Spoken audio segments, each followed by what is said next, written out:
Certaines femmes ne rejettent jamais un homme. Elles arrêtent simplement de l'envisager. Et le plus étrange, c'est que cet homme ne saura presque jamais quand cette décision a été prise. Parce qu'il n'y a pas de dispute, pas de rejet, pas de conversation difficile, rien. Un jour, elle l'observe encore.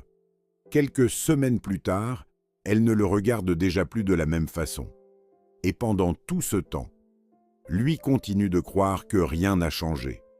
C'est ce que la plupart des hommes ne comprennent pas. Les occasions les plus importantes disparaissent rarement dans un événement. Elles disparaissent souvent dans une conclusion silencieuse. Une conclusion que personne ne prononce. Une conclusion que personne n'explique. Et lorsque cette décision est prise, elle revient rarement en arrière. Pourtant, voici la partie la plus inconfortable. Certaines femmes ont déjà choisi un homme sans jamais le lui dire. Puis elles ont cessé de l'envisager, sans jamais lui dire non. Parce que l'erreur que la plupart des hommes commettent n'est pas de manquer d'attirance. C'est de croire que l'attirance ressemble à ce qu'on leur a toujours montré. Un regard évident, un compliment, une initiative claire. Mais dans la réalité, les choses qui comptent le plus arrivent rarement de façon évidente. Et c'est exactement pour ça que certains hommes passent leur vie à croire qu'ils n'attirent personne, alors qu'ils ont déjà été choisis plusieurs fois. Pas rejetés, choisis, puis oubliés. Bienvenue dans Bond Theory. Aujourd'hui, tu vas comprendre pourquoi certaines femmes montrent leur intérêt de la manière la plus discrète possible, et pourquoi certains hommes perdent une opportunité avant même de comprendre qu'elle était réelle. Avant tout, il faut comprendre une réalité simple. Un homme remarque une femme, puis il cherche souvent à réduire la distance. Une femme remarque un homme, puis elle observe ce qui se passe lorsqu'elle ne la réduit pas elle-même.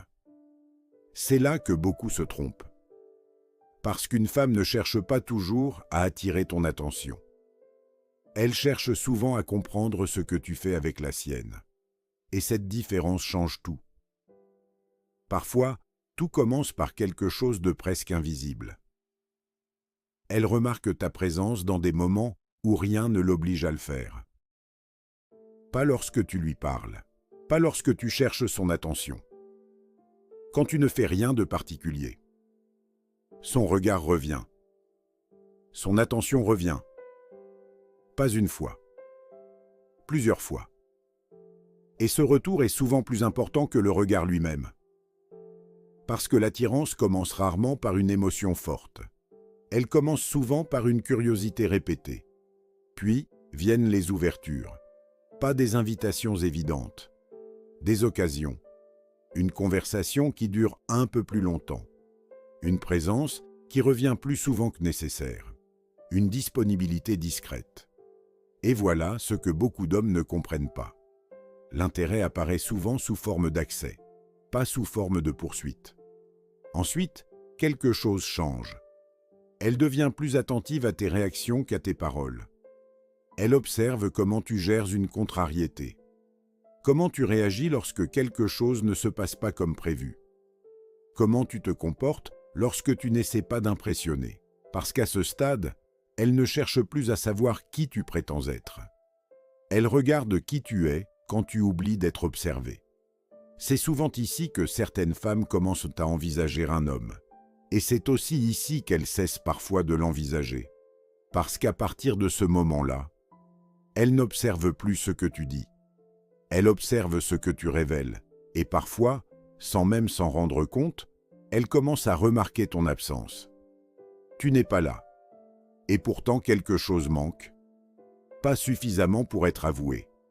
Pas suffisamment pour être expliqué. Mais suffisamment pour être ressenti. C'est souvent ici que beaucoup d'hommes se trompent. Ils pensent que l'attirance commence lorsqu'une personne devient plus présente, alors qu'elle commence parfois lorsque son absence devient visible. Puis viennent les détails, une phrase dont elle se souvient, une habitude qu'elle remarque, une anecdote insignifiante qu'elle retient. Et non, ce n'est pas seulement une question de mémoire. Les gens oublient ce qui n'a aucune importance émotionnelle. Ils retiennent ce qui occupe de la place dans leur esprit. progressivement quelque chose d'autre apparaît. Elle devient légèrement différente avec toi. Pas nécessairement plus expressive. Pas nécessairement plus démonstrative. Différente. Son énergie change. Son attention change. Son rythme change. Et souvent, elle ne s'en aperçoit même pas. Parce que certaines réactions apparaissent avant que l'esprit trouve une explication. Puis les autres commencent parfois à le remarquer. Certaines personnes deviennent plus attentives, d'autres plus curieuses, d'autres plus compétitives. Parce que les dynamiques humaines révèlent souvent ce que personne ne formule directement. Mais le signe le plus important n'est aucun de ceux-là. Le plus important apparaît souvent après, quand il ne se passe plus rien. Plus de conversation, plus de contexte, plus de raison d'y penser. Et pourtant, quelque chose revient.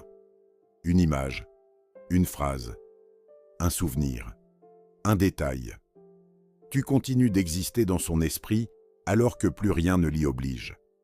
Parce que l'attirance la plus forte n'est pas toujours celle qui crée le plus d'émotions. C'est souvent celle qui refuse simplement de disparaître. Et c'est là que la plupart des hommes perdent. Pas parce qu'ils ne plaisent pas, parce qu'ils attendent une certitude, ils attendent une validation, ils attendent quelque chose qui ne viendra jamais sous cette forme. Pendant ce temps, quelqu'un d'autre agit, pas forcément plus intelligent, pas forcément plus attirant, simplement plus réactif. Et dans beaucoup de situations, cela suffit. Alors, écoute bien ceci. Tu n'as peut-être jamais manqué d'attirance. Tu as peut-être simplement manqué le moment exact où elle existait. Et dans les relations humaines, ce n'est pas toujours la personne la plus intéressante qui est choisie. C'est souvent celle qui reconnaît ce qui est en train de se passer avant qu'il soit trop tard. Parce que l'attirance ne disparaît pas toujours faute de sentiments. Elle disparaît souvent faute de mouvement. Et lorsqu'une femme conclut qu'il ne se passera rien, elle ne part pas toujours en colère, elle passe simplement à autre chose. Comme si rien ne s'était jamais passé. Alors la prochaine fois, arrête de chercher une preuve. Observe plutôt ce qui revient. Parce que ce qui revient sans raison est souvent beaucoup plus important que ce qui se montre volontairement. Et si cette vidéo t'a dérangé, c'est peut-être parce qu'une partie de toi sait déjà exactement de quoi nous venons de parler. Dis-moi en commentaire si tu t'es déjà rendu compte trop tard que quelqu'un t'avait peut-être choisi avant de cesser de t'envisager. Et n'oublie pas de t'abonner à Bond Theory.